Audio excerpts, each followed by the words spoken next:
Credit card ఉపయోగించి మనం shopping చేయొచ్చు, రెస్టారెంట్స్‌లో బిల్స్ కట్టొచ్చు. అయితే క్రెడిట్ కార్డ్ యొక్క ముఖ్య లాభం ఈఎంఐ ఆప్షన్స్, మొబైల్స్, ల్యాప్‌టాప్స్, వివిధ రకమైన అత్యవసరమైన ప్రొడక్ట్స్ మనము 3 నెలల నుండి 36 నెలల వరకు ఈఎంఐ ఆప్షన్స్‌ని పొందొచ్చు.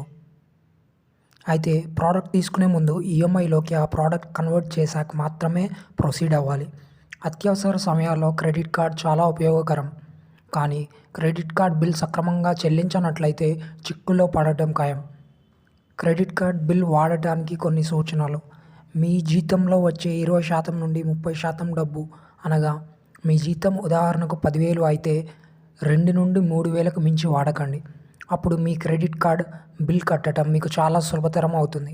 ఈ విధంగా ప్రతిసారి బిల్లు సక్రమంగా కట్టినట్లయితే మీ సిబిల్ స్కోర్ బాగా మెరుగుపడుతుంది. క్రెడిట్ కార్డ్ బిల్ సక్రమంగా కట్టకపోతే మీకు వడ్డీ ఎక్కువగా పడుతుంది. అప్పుడు కట్టడం మరింత కష్టం. అత్యవసర పరిస్థితుల్లో మాత్రమే క్రెడిట్ కార్డ్ వాడటం ఉత్తమం. మీ క్రెడిట్ కార్డును రెస్టారెంట్స్, వెయిటర్స్ లేదా ఇతర వ్యక్తులకు ఇవ్వకండి. మీ కార్డ్ హ్యాక్ అయ్యే ప్రమాదం ఉంది. అయితే క్రెడిట్ కార్డ్ సక్రమంగా వాడటం తెలిసినట్లయితే అది వరం లాంటిది. కానీ క్రెడిట్ కార్డ్ వాడటం తెలియకపోయినట్లయితే సంపూర్ణంగా తెలుసుకున్న తర్వాత మాత్రమే వాడండి. క్రెడిట్ కార్డ్ వలన అభివృద్ధి చెందిన వారు కొందరు అయితే పుణ్యానికి డబ్బులు వస్తున్నాయి కదా అని తీసుకుని లిమిట్ మొత్తం వాడి బిల్లు కట్టలేక వడ్డీ, చక్రవడ్డీ ఇలా 30,000 లిమిట్ను పూర్తిగా వాడిన వారు దాన్ని కట్టలేక కొన్ని నెలల తర్వాత 60,000 దాకా వడ్డీ పెరగడంతో పూర్తిగా నష్టపోయిన వారు చాలామంది ఉన్నారు.